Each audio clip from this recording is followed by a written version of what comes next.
These are the notes for pre-calculus, finding domain algebraically. This is day 1. So domain, if you recall, is all possible x values. So if you were going to graph a function and you were going to go by root of a t-chart, these would be the x's that you could pick that would give you real values as output. So when you plug these x values into the function, you're not going to get anything that's imaginary as an output, or you're not going to get anything that's undefined as an output. We are looking for input values that result in real output or y values. The first type of function that we're going to talk about is a polynomial function. So a polynomial function is just a function that has no radicals in it. There are no fractions with variables in the denominator.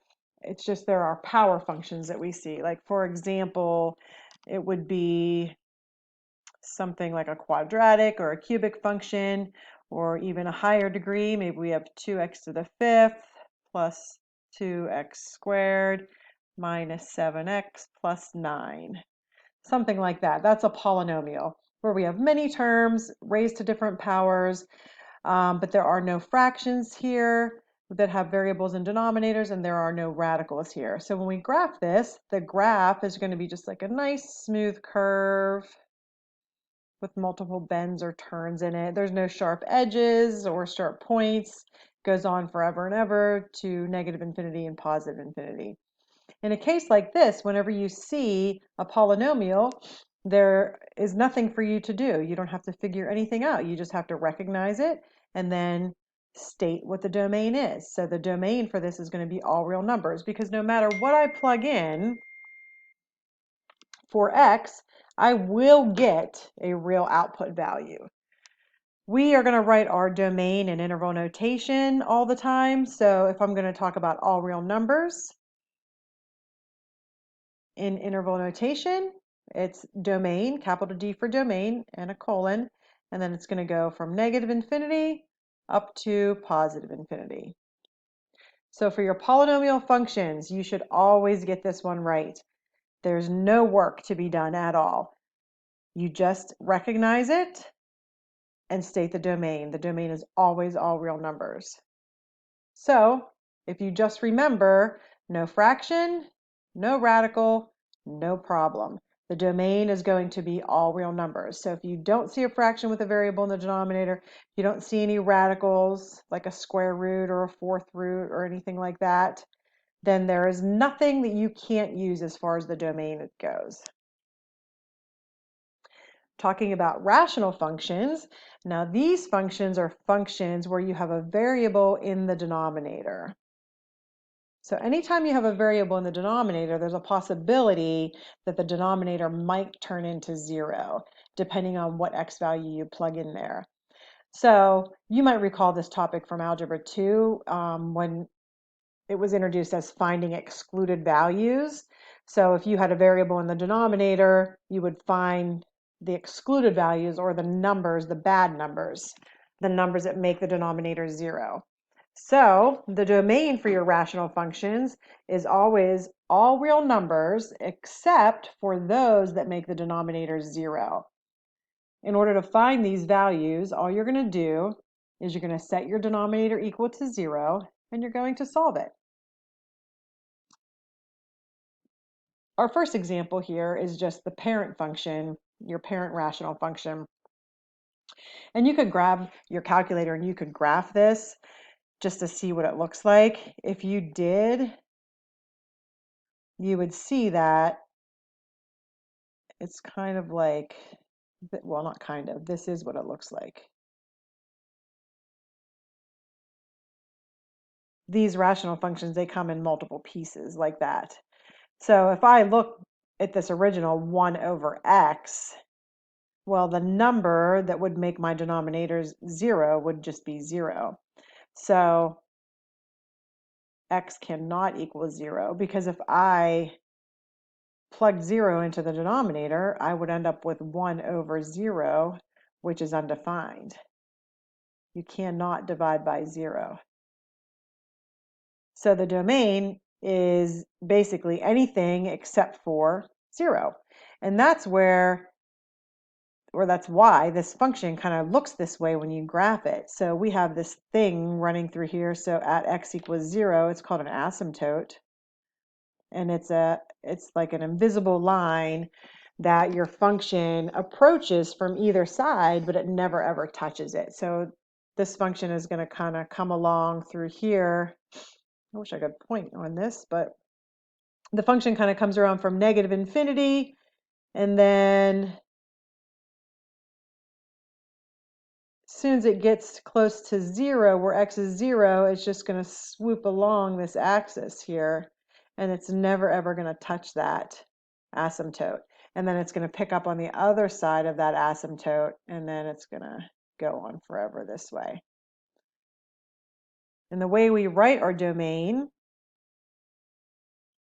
in interval notation, well, if x cannot equal 0, that means I can go from negative infinity all the way up to 0, but not including 0.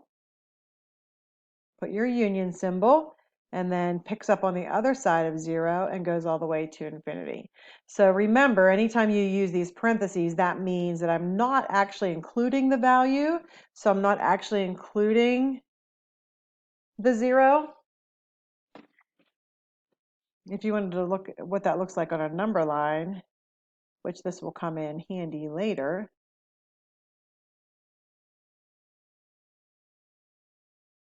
So basically, it's all the numbers on the number line, except you would have like a little hole at 0. So I could pick any of these numbers down here at negative infinity. You can't use 0, so that's why we indicate there's a little hole there. And then you can use all these numbers up here. Here's another example. So this is a rational function because I see that I have that variable in the denominator. So the way that we solve these is we take our denominator, go over to the side. We're not worried about the numerator by any means, just the denominator. You take that, you set it equal to 0, and then you just solve it. So subtract your 12, divide by 3. So the number that you found right here, this is your excluded value. So that means that's the number that you can't use. So x actually cannot equal -4. So then you have to write your answer in interval notation. It's going to go from negative infinity to -4. And since there's a break in the domain, you have to put this union symbol in here. And then it picks back up on the other side of -4, and it goes all the way to positive infinity. So this is how we would write the domain for that. So this function, this has a quadratic on the bottom. So we see that we have the power of 2 in the denominator. So that means we're going to have 2 excluded values. So again, you just want to kind of go over to the side, take that denominator, set it equal to 0, and solve it because we're looking for the values that make it 0. So that's why we set it equal to 0. This is a trinomial, so I'm going to do a trinomial factoring. I need two numbers that multiply to -12 but add to -1. So we're going to go with x minus 4 and x plus 3. If you would set these equal to 0 and solve, you would get x equals 4 and x equals -3. So again, these are excluded. These are our bad numbers. These are the numbers that make our denominator 0, which is bad.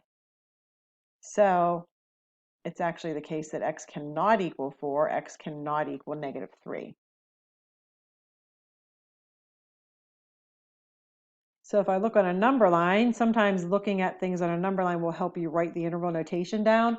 So we have a -3, we have a 0, and we have a 4.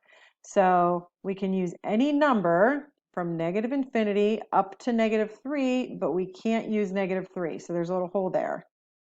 And then we can use anything all the way up to 4. Can't use 4, but we can use everything beyond 4. So the way we write this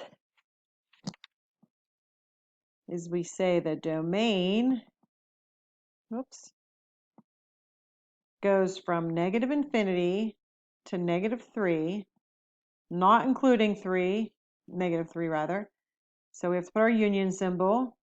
And then we can use the numbers in between. So from negative 3 to 4, another union symbol, and then it picks back up on the other side of 4 and goes all the way to positive infinity. So if you're looking at the number line and then you're looking at your interval notation, I have 2 holes in my number line, one here and one here. But then I have these 2 union symbols. So you basically think about your union symbol kind of goes where the holes would be on your number line. If I have 2 holes, I should have 2 union symbols because I actually have 3 intervals. 1, 2, 3 separate intervals that I can use.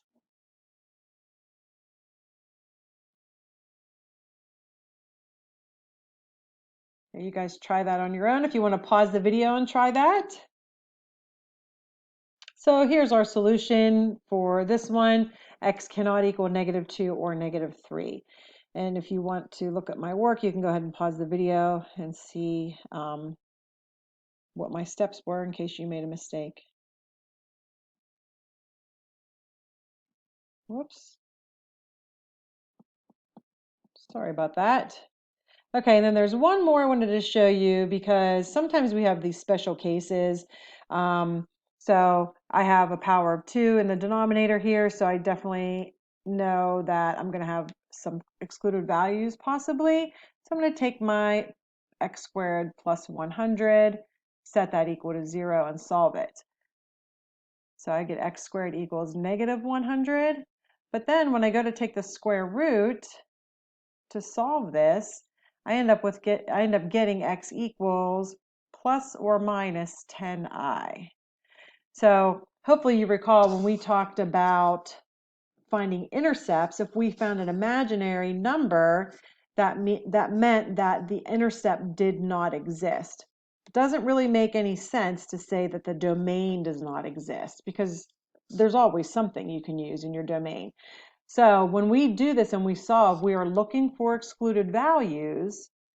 So the thing we are looking for is what doesn't exist. So excluded values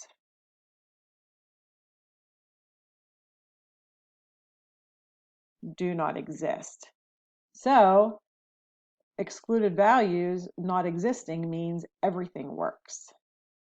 So the domain for this is all real numbers. So basically there's nothing that we can't use. So our domain would just be from negative infinity to positive infinity.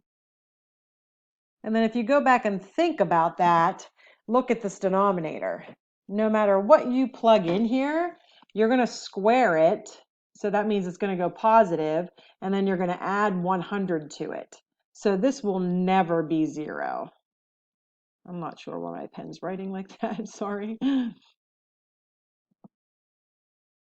Oh, I selected the wrong thing. Okay, so your denominator will never be 0. Because you're squaring and then you're adding to it. So it's never going to be 0. So everything will work.